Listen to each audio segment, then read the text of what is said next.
तो fifth question में हमें क्या बोल रहा है कि find the values of other 5 trigonometric functions. ये भी जैसे पहले 4 क्वेश्चन हमने किए हैं बिल्कुल सेम है वैसे। अब उन्होंने भी बोला कि हमें जोन से है 5 ट्रिग्नोमेट्रिक फंक्शंस जोन से अदर 5 ट्रिग्नोमेट्रिक फंक्शंस फाइंड करना है, जिसमें हमें tan x की वैल्यू पता है कि क्या है -5/12 है, और ये भी बताया कि जोन सा x है वो सेकेंड क्वाड्रेंट में जोन सा है लाई करता है, मतलब x सेकेंड क्वाड्रेंट में। तो सेकेंड क्वाड्रेंट हमारा ये वाला होता है, ये तो हमें पता है। तो ऐड शुगर टू कॉपी, मतलब जो सा हमारा साइन और कोसिकेंट है जो सा पॉजिटिव होगा, साइन और कोसिकेंट पॉजिटिव होगा, बाकी सारे हमारे जो सी वैल्यूज़ आएंगी नेगेटिव में आएंगी। ठीक है, अब हमें tan की पता है तो tan से हम कॉट की वैल्यू निकाल सकते हैं ईजिली। सबसे पहले हम वही ट्रिग्नोमेट्रिक फंक्शन की वैल्यू निकालेंगे जो ईजिली निकल जाए। ठीक है, तो बस कोट tan से हम कोट की वैल्यू निकाल सकते हैं। तो कोट हमें पता है कि 1/tan x के इक्वल होता है ना। तो बस पुट कर दो वैल्यू, 1/ क्या आ जाएगा 1/ -5/12। यहाँ पर इन्होंने जो सी है वैल्यू पुट की है tan x की। ठीक है, तो 1/ -5/12 को हम क्या लिख सकते हैं, इसका रेसिप्रोकली हो जाएगा, तो क्या आ जाएगा -12/5। ठीक है, तो यही आ गया हमारा। ठीक है, तो हमारा एक ट्रिग्नोमेट्रिक फंक्शन तो निकल गया। अब आप देखो कि tan x यूज़ करके हमारा tan x या कोट x यूज़ करके हमारा कौन सा फॉर्मूला जो सा बनता है। tan x को लेके हमारा बनता था sec² x = 1 + tan² x। ठीक है, तो अगर हम इसमें tan x की वैल्यू जो से पुट करेंगे उसमें से हमारी sec² x की वैल्यू आ जाएगी। ठीक है, तो बस हम वैल्यू जोन से पुट कर देंगे, क्या आएगा 1 + tan x की वैल्यू क्या निकाली हमने -5/12 गिवन ही थी, तो पुट कर दी = sec² x। अब क्या करेंगे हम, सिंपल इसको सॉल्व कर देंगे। सॉल्व किया तो क्या आया, 5 का स्क्वायर क्या होता है 25 होता है, 12 का होता है 144 होता है। इसमें माइनस का भी स्क्वायर हो रहा था, तो माइनस तो ख़त्म ही हो जाएगा।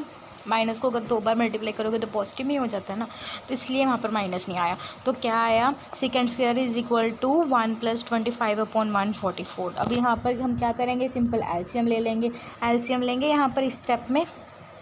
ठीक है, यहाँ पर एलसीएम लेंगे तो किसके इक्वल आ जाएगा, 144 + 25 किसके इक्वल होता है 169, तो 169/144 आ गया यहाँ पर। ठीक है, अब ये देखो कि फिर से जो सी हमारी sec² x है की वैल्यू आ रही है 169/144। हमें चाहिए sec x की, तो sec x की वैल्यू हम निकाल सकते हैं। कैसे निकलेगी, इसका जो हम स्क्वायर रूट निकालेंगे तो क्या आ जाएगा +-13/12। ठीक है, सेम जैसे हमने आगे क्वेश्चंस में किया, हमने sec x की वैल्यू भी निकाल ली। ठीक है, अब देखो sec x जो सा होता है वो सेकंड क्वाड्रेंट में पॉजिटिव होता है कि नेगेटिव होता है। हमें पता है जो सा सेकंड क्वाड्रेंट में साइन और कोसिकेंट ही सिर्फ पॉजिटिव होते हैं, बाकी सारे जो से नेगेटिव होते हैं। ठीक है, तो sec x भी क्या होगा, नेगेटिव होगा। तो sec x की वैल्यू क्या आएगी -13/12। ठीक है, तो sec x की वैल्यू क्या आ गई -13/12। अब हमें सेकेंड की वैल्यू पता है तो हम cos x की वैल्यू इजीली निकाल सकते हैं। cos x हमें पता है कि 1/sin x के इक्वल होता है। ठीक है, तो बस यहाँ पर 1/sec x के इक्वल होता है, तो sec x की वैल्यू हम पुट कर देंगे। sec x की वैल्यू क्या निकाली हमने -13/12, तो बस ठीक है, तो क्या आ गया 1/-13/12, तो किसके इक्वल आ जाएगा -12/13। ठीक है, तो उसके बाद हमारा कोस भी निकल गया। अब सिर्फ बचे हमारे पास 2। ठीक है, कौन कौन से, एक बचा साइन और एक बचा कोसिकेंट। तो हमें पता है कि tan x कौन सा होता है, वो sin x/cos x के इक्वल भी होता है।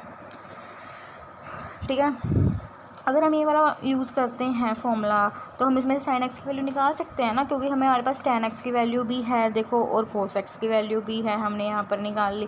ठीक है, तो बस उसमें वैल्यू पुट कर देंगे और sin x की वैल्यू भी आ जाएगी। ठीक है, तो tan x की वैल्यू क्या थी -5/12। ठीक है, और cos x की वैल्यू क्या थी -12/13। ठीक है, क्या करेंगे, क्रॉस मल्टीप्लाई हो जाएगी। ठीक है, अब फिर जो चीज़ कटती है काट दो, 12 से 12 कट हो रहा है, बाकी तो कुछ और कट, माइनस से माइनस भी कट हो रही है।